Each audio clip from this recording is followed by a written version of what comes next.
Hi everyone, and welcome back to Herzography.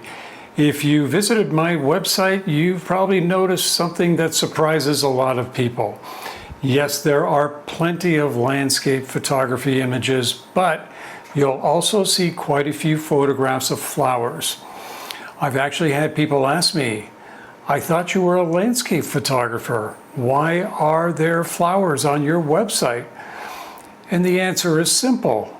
Practice, practice, practice.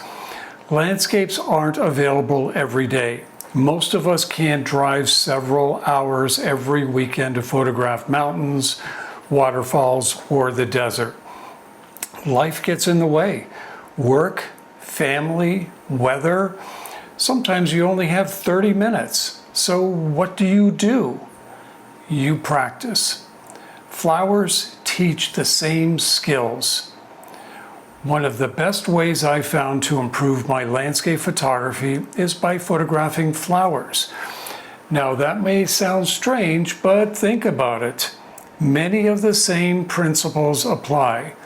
You're still looking at composition, balance, light, color, backgrounds, depth of field, leading lines, simplicity.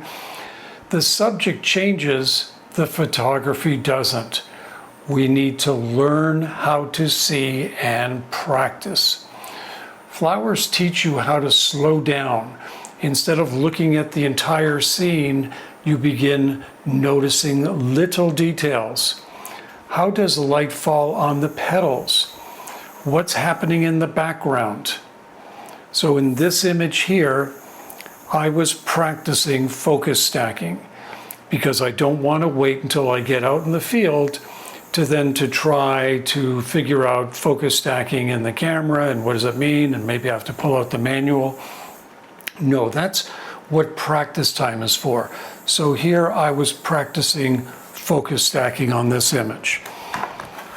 On this image, I just purchased a couple of flowers at the store and was practicing with lighting. I had indoor light coming in on one side and I used a reflector on the other to try to balance the light like I might look to try to do when doing a landscape.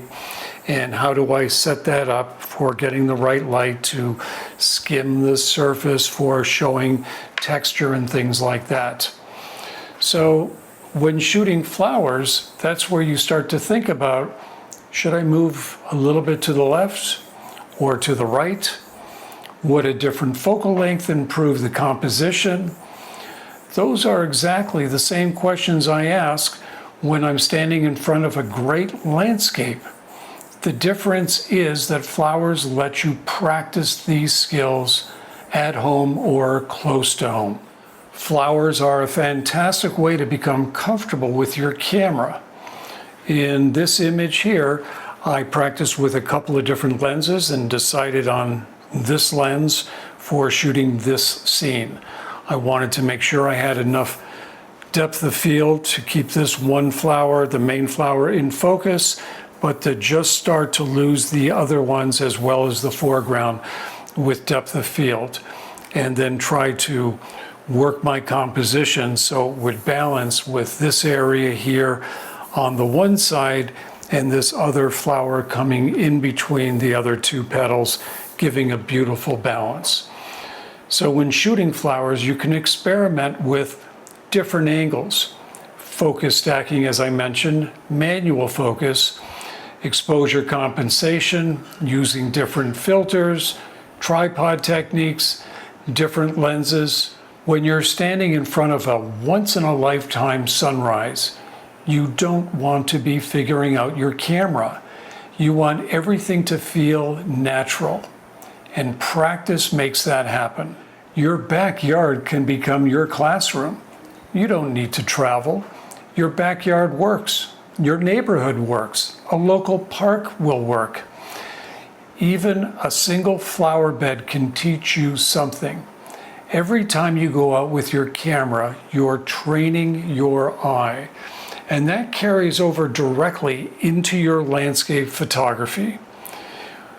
In this image here, I was trying to make sure that I got this in focus on the main flower, let the other flower fall off. I tried some different angles. This is the one that I decided on, and it just balanced and came together. Don't ever feel bad about shooting and trying and experimenting. That's part of practicing and part of what we do. You might practice for hours shooting flowers and just not get what you're looking for. And that's okay, because practice is what you need to do to try to make everything work. Because it's about seeing. I often tell photographers that photography isn't about just owning great equipment. It's about learning to see. The more you practice, the more you'll notice light. The more you'll recognize composition. The more instinctive and familiar your camera settings become. Now, in this image here, I was driving by and I saw these lilies in a little pond. So when I set this shot up, I wasn't able to get really close to them. So I knew my 100mm macro was not going to work. I wound up using a telephoto lens, which was all that I could use, so I made it work. I got down really low to the ground, and there's a flower in the foreground here that I wanted to blur out, but I wanted there to be something there in the foreground to give that depth. And then focusing back here and just a little bit in the foreground here. And then of course it falls off here because I was shooting wide open with this long lens. And I just felt the whole image just balanced out really well. That's why I photograph flowers. Not because I've stopped loving landscapes, but because flowers help me be a better landscape photographer. So the next time you can't make it to your favorite landscape location, don't leave your camera sitting on the shelf or in your bag.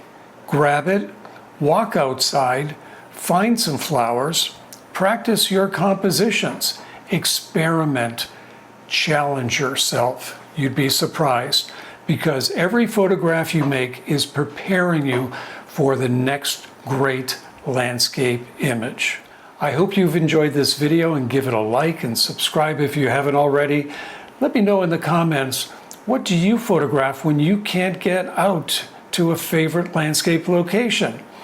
As always, thanks for watching. I'll see you in the next one.